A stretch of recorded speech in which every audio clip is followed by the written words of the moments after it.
Po të marrim një rreth me një rrezë r, perimetri i rrethit, po ja, është barabartë me 2r që shumëzon pi. Do të thonë diametër her pi është barabartë me perimetër. Për një rreth me rrezë r barabartë me 1, për rrethin 1 njësi, rrethi universal, ne kemi perimetrin barabartë me 2pi.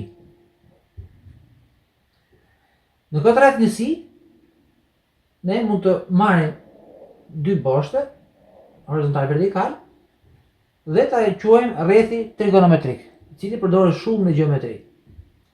Në boshtin horizontal, ne e themi boshti i kosinuseve, në boshtin vertikal kemi boshtin e sinuseve.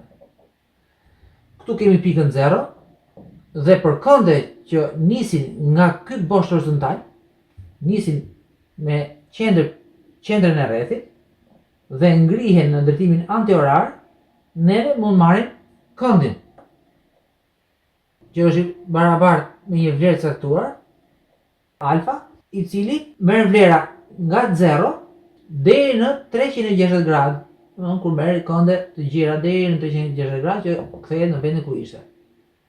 Dhe ne dimë që rrethi ka 360 gradë, por në radian, kur kemi vlerën r barabartë me 1 dhe të kemi si njësi rrezën, ne e themi vlerë radian në këtë rast. Në vlerë radian neve kemi të bëjmë rastin kur perimetri barabartë me 2pi. E gjitha kjo i bie të jetë 2pi, ose 0, ose 2pi, kur bëjmë një rreth të plotë me kënd. I bie që këtu kemi vlerën gjysmën e 2pis, që i bie vlera pi. Këtu kemi gjysmën e pis, kemi pi të dyta. Këtu kemi 3 të dytat e pis. 3 të dytat e pis. Kjo pika, kjo vlera këtu. Gjithmonë në radian, për vlerë të rës barabartë me 1 njësi. Kështu, këndi 90 gradë është barabartë me këndin me vlerën pi të dyta. Për kënd 45 gradë kemi pi të katërta, e tjerë. Për të gjetur se sa është kosinusi një këndi të caktuar, ne shohim sa është projeksioni i një këndi. Për shembull, marrim një kënd diku këtu, që është rreth 30 gradë, dhe shohim sa është kosinusi i këtij këndi. Normalisht ne bëjmë projeksionin, heqim vertikale, dhe vlera në kosinus e këtij këndi është barabartë me vlerën që kemi në boshtin e horizontal, domethënë boshtin e x-eve apo themi boshtin e kosinuseve, dhe kosinusi merr vlerën maksimale 1 dhe vlerën minimale -1 në pikën tjetër. Kështu që vlera në kosinus e gjithë këndeve është më e vogël se 1 dhe më e madhe se -1.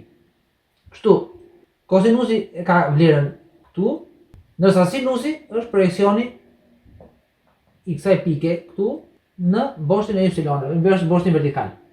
Dhe sinusi ka vlerën gati gjysmë, ka një vlerë më të vogël se sa vlera e kosinusit.